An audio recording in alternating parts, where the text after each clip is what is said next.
We have a shocking and breaking news story this morning from the Daily Mail. New Jersey councilwoman 30 is gunned down in her SUV outside her home. Republican was shot multiple times in targeted attack while driving. Eunice Dwumfer was killed while returning home to her New Jersey apartment. This is a Republican councilwoman. She ousted a Democrat. We don't know what the motive is. And so this may not be political at all. I don't want to come out and say, look, here's a news story. This individual was a Republican, therefore. But this individual was a Republican councilman. So this is a Republican politician being targeted and killed. The reason, the motives, we don't know. But of course, as we're in this environment of increased polarization, and we have other stories of a similar nature, we have the story about Solomon Pena, who is a New Mexico grand jury has indicted him for the targeted attacks on Democrats. You know where I'm going with this. You know how I feel. I'd say that, someone jokingly mentioned on Timcast IRL that I have a gambling addiction because I always say, like, if I was a gambling man, if I was going to make a bet, I'd put it on this, like the analogy that I use. What I mean to say is when I look at everything and it's through my eyes and through what I read, and I read a lot, I have my biases, my confirmation bias. I see stories like this and I say, it seems to me it's more likely politically targeted than not. However, that's not a whole lot of information to go off of. Like this lady could have, maybe she stole someone's garden gnome or something like that. I don't want to, speak ill of this woman. I mean, she was just murdered. And I don't know that she did anything wrong to anybody. We just don't know. I'm not going to assume anything wrong on her part. She's the victim. And then in this story with Solomon Pena, you have the perpetrator. But these are two stories about, one, a Republican being killed, and this is just breaking this morning. And then we have the story of this guy who is a Republican who was trying to target Democrats. In this context, I think it actually is worth bringing up this University of Chicago podcast. Is the U.S. headed toward another civil war? Political scientists examine extreme polarization and whether we're more moderate than we think. Now, I'm not going to say I agree with these people. I think they live in a wacky reality. I think I've got a segment later about Hassan Piker. Even when I agree with the guy, he still acts like we disagree. It's the weirdest thing. And that plays into exactly what I'm talking about with civil war. And maybe I should have done that segment first, but this is breaking news. But, Hassan Piker was critical, or I should say he was filled with rage by watching Mr. Beast cure blindness because it shouldn't be incumbent upon a YouTube creator. And I agreed with him. And yet somehow he made a segment where he said that I was wrong and his fans were attacking me. Like, even when I come out and I'm like, yo, this dude's right about this, it doesn't matter. That's tribalism. If I can't agree with you and you can't agree with me, or I'm sorry, if I can agree with you and be like, yeah, let's figure this one out, and then you still attack me for it, there's no outcome in working together. But I'll talk about that one later. Let's talk about this breaking news for now. The Daily Mail reports Eunice Dwumfer, 30, was found dead in her white Nissan SUV after it crashed near her home on Point of Wood Drive in New Jersey. The Republican councilwoman was found with multiple gunshot wounds and pronounced dead at the scene. Witnesses claim the suspected gunman was spotted racing away from the Camelot at La Mer apartment complex, and a 911 call was placed at 7:22 p.m.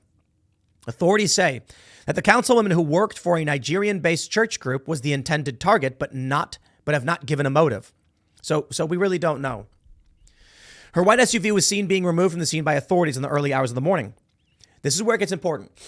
Dwumfer ousted the sitting Democrat in the borough of Sayreville in November 2021 in a shock election win and was not up for re-election until 2024.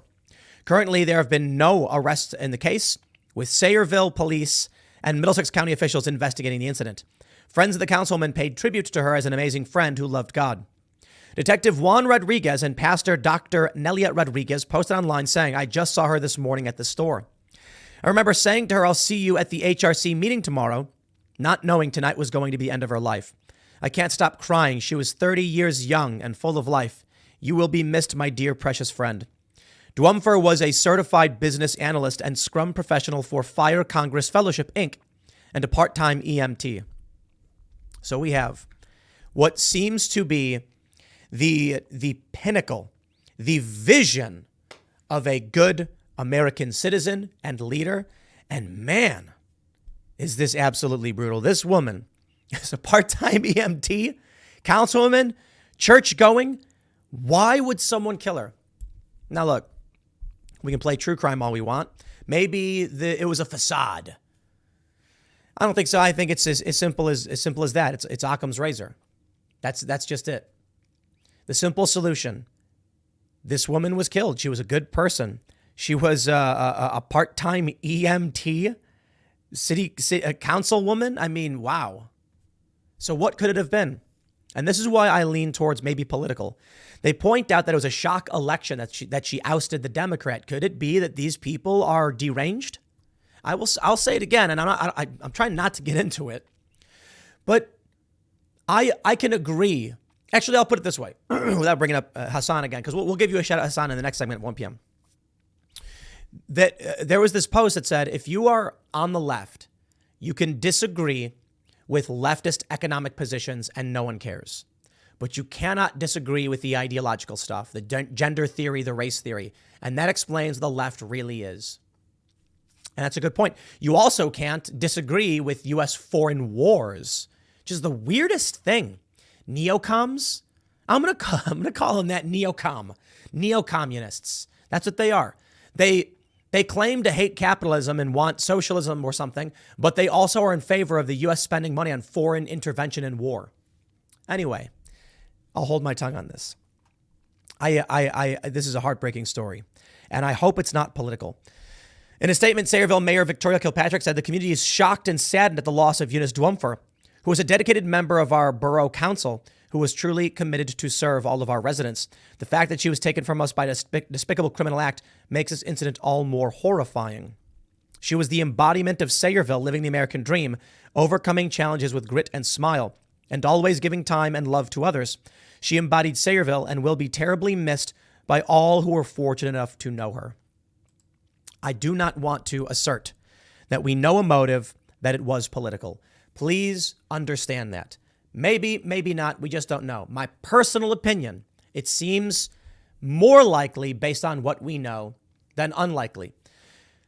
I don't know enough about her life, her friends, her arguments or whatever. I would say that there's a strong possibility personal issues. But considering we're at a point where this Republican guy, Solomon Pena, failed GOP candidate, is accused of shooting at Democrat officials' homes in Albuquerque, considering what we've seen over the past several years, I gotta say, looking at what's available to me, my immediate conclusion, or I should say, my hypothesis would be leaning towards political strife, political conflict. We had Stephen Marsh on the show. He's more of a liberal guy. He claims to be in the middle, but he really doesn't understand that he's not. And I mean that with no disrespect. He just doesn't know things. And this tends to be the case. And then these people will come out and be like, you're not a centrist, you're on the right because you believe a thing. And I'm like, yeah, if the news reports a thing and then I fact check it, that's not a conservative position. Apparently it is now, I guess. Knowing the truth is apparently right wing. Fine, whatever. I digress. He wrote, and he said, we are in civil strife already. Civil strife is when there is a certain number of people being killed every year for political reasons. So it's not civil war, but it is civil strife. And maybe he's completely right. Now, he wrote the book, The Next Civil War. We have a copy here, and I think it was great that he came on and talked about this because we agree on so much. We disagree on the causes and who's at fault. But, or I don't know. I'm not going to assert his position on this one. We just disagree on these things. But I think he's right. At the very least, we may not be in civil war. We are in civil strife.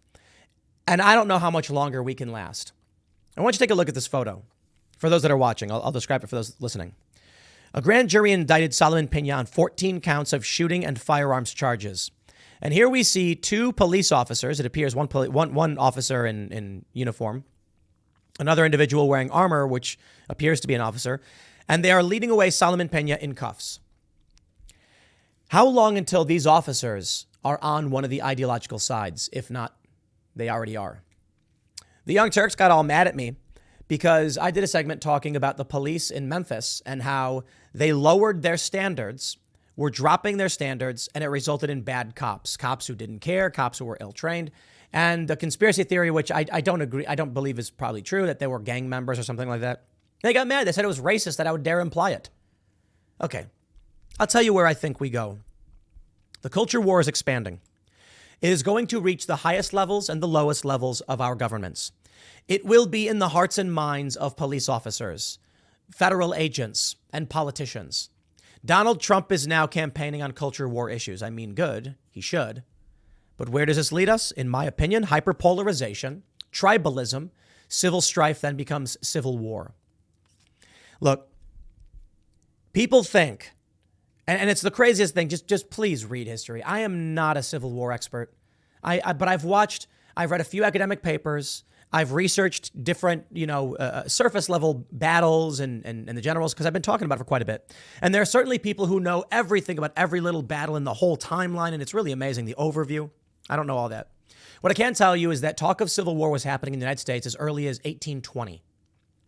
This country was divided for decades. The difference between now and then, information travels at lightning speed, quite literally, now, and it didn't back then.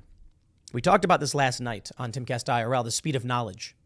And watching shows like 1883, it's really crazy. I don't want to spoil it, but it's like there are people who are out in the middle of nowhere, pioneers, and there were just simple things they didn't know that we do, that as someone with, like, look, these are hardened pioneers with grit, ripped guns, fighting animals, better at surviving than us. And those of us who live in our comfortable little boxes have a layman knowledge of simple things that probably would aid us. Now, getting into specifics in terms of this specific example, I won't. I will just tell you simply this. There was a time when people did not know how to make a wheel. And they're dragging something like a drag. Like it's really hard. It takes a lot of energy. And then one day some dude made a wheel and they were like, yo, we've seen wheels. We've not had someone come to us and say, I'd like to break down how a wheel works, I mean, I'm sure physicists go through that, but for the average person, you see a wheel work, you get dropped off and you go back in time. Tell you what, you go back in time. I'll tell you this. I don't even know how to make gunpowder, but I was reading an article that talked about bat crap or something. And I'm like, man, could probably just read an article in the news, pick up a factoid that means nothing to you. And then you go back in time and all of a sudden it's like you have this profound knowledge. That's how we take this, what seems to be trivial. We call it trivial. Trivia. Take it for granted. Here's my point. You go back in time to the 1820s and information travels slow. So a political event happens in this part of the country and it takes 3 months for that information to travel to this part of the country. Probably why it took 20 some odd years, 40 years for it to really start heating up and turning into a full-on war. What I'm worried about today is that information is This Republican councilman is dead. And the story is breaking this morning, and you are getting this information within hours of it occurring. In fact, for those of you that are reading the websites, you're already hearing about it, and you're coming to me for my opinion on it. What that says to me is that the speed of information, the escalation travels much faster, and it is possible that we head towards a civil war much sooner than it took the previous civil war to begin. In this University of Chicago podcast, they talk about whether we're headed towards a civil war. And I'm not going to read through everything. I will point out that I think it's kind of funny that, let me read. William Howell, a University of Chicago professor and director of the Center for Effective Government, has been thinking about these questions along with political scientists across the country. Howell explains why claims of another civil war are over-exaggerated. Howell explains why claims of another civil war are over-exaggerated and instead offers some correctives. Correctives, he says, things that we can come together on. I think he makes some interesting points about, I guess what is potentially a white pill in this regards, but I disagree in some regards. And I also think he is talking about why we may actually be headed towards a civil war. It's interesting how it's framed. I want to give a shout out to Paul Rand. I thought that was funny. Paul Rand, not Rand Paul. And they have the transcript here, but I want to read a few sections that I think are interesting. William Howell says, I think we need to be clear about what we mean by polarization and exactly who we're talking about when we say we're becoming more polarized. There's a lot of work done in political science trying to characterize the level of disagreements among elected officials at the state level, at the federal level, and most of the evidence points towards that being so. The Republicans are significantly more conservative than they were in 1970, and Democrats are somewhat more liberal on average. But that's among elected officials. It's a different story when you talk about the mass public average citizens and the extent to which they have polarized, whether or not people on the ground of polarized, and there, the evidence isn't anywhere near so clear. Near so clear. Well, my argument would be they're more polarized. I think here's my view. One, I think he's wrong. Conservatives are not more conservative than they were in the 1970s. That makes no sense. Or maybe he's right. But in my lifetime, Republicans have become more moderate. Donald Trump supported gay marriage. Sorry. They've walked back even on issues of abortion towards compromise. I had this conversation with Steven Crowder. He said, how about some reasonable restrictions? And I'm like, that sounds pro-choice to me. So no, you can't make that claim to me. That doesn't make any sense. Pro-war, maybe in the 70s, but in the 90s and the 2000s, we had, I don't know, Republicans are much more moderate these days. As for the average person, here's what I see. I see the average American is probably what we would call default left. I think default liberal. That's what Andrew Breitbart referred to them as. They're regular people. They watch the news and the news feeds them the narrative. Then you have conservatives who tend to know a bit more. And I'll get into this in the 1 p.m. segment when I respond to Hassan Piker's response to my response to his response. No joke. Mr. Beast does video. Hassan Piker responds to it. I respond to him. He responds to me, and I'm going to respond to him. Layers upon layers of conversations. Hassan, just come on the show. Anyway, my point is, they don't know what they're talking about. And I'm not saying they'd be mean. They literally don't. You know, I can make a point about some fact, like when the Krasensteins come on the show and I say, the Qatar-Turkey pipeline, I mean, I've been tracking this stuff since 2009. You got the story from 2012 about how the CIA wanted to run a pipeline through Turkey into Europe. Syria says, no, we support Russia. The U.S. says, we're going to oppose the Assad regime. The city falls into civil war. We're there supporting basically the terrorists. The U.S. is basically lending support to what becomes ISIS. When Donald Trump comes in, he crushes ISIS. It's no wonder that Russia didn't want to invade Ukraine. And they say Trump was helping Russia. By what? Getting rid of terrorists? Anyway, the Krasensteins didn't know anything about this. So, of course, they're liberals. And then they're told by their proselytizers, priests, and demagogues of MSNBC that the people who actually know what's going on are the bad guys. Yet this is an untenable situation. And it's why I think civil war is the only outcome. You have mindless NPC zombies screaming, you're a Nazi. And you're like, did you even Google this? Did you even try to understand? No, they don't. And that's the problem. So here's what I see. People who probably could be convinced if they're willing to listen, but they're not because they're in a cult, because they won't even read the stories. When I tweeted to Hassan, I'm like, I made a video agreeing with you and you still come out against my position. It makes no sense. Makes no sense. Deriding me. And when I posted the article backing up my claims, his fans outright said, we will not read that. It's a cult. Y'all are in a cult. That's what a cult is. You send me an article from anywhere, MSNBC, I'm going to read it. You send me a video from MSNBC, I'm going to watch it. I did a commentary on an MSNBC video just the other day, giving my thoughts and opinions on it. They won't. They don't. They don't know what they're talking about. This is why I think civil war is likely.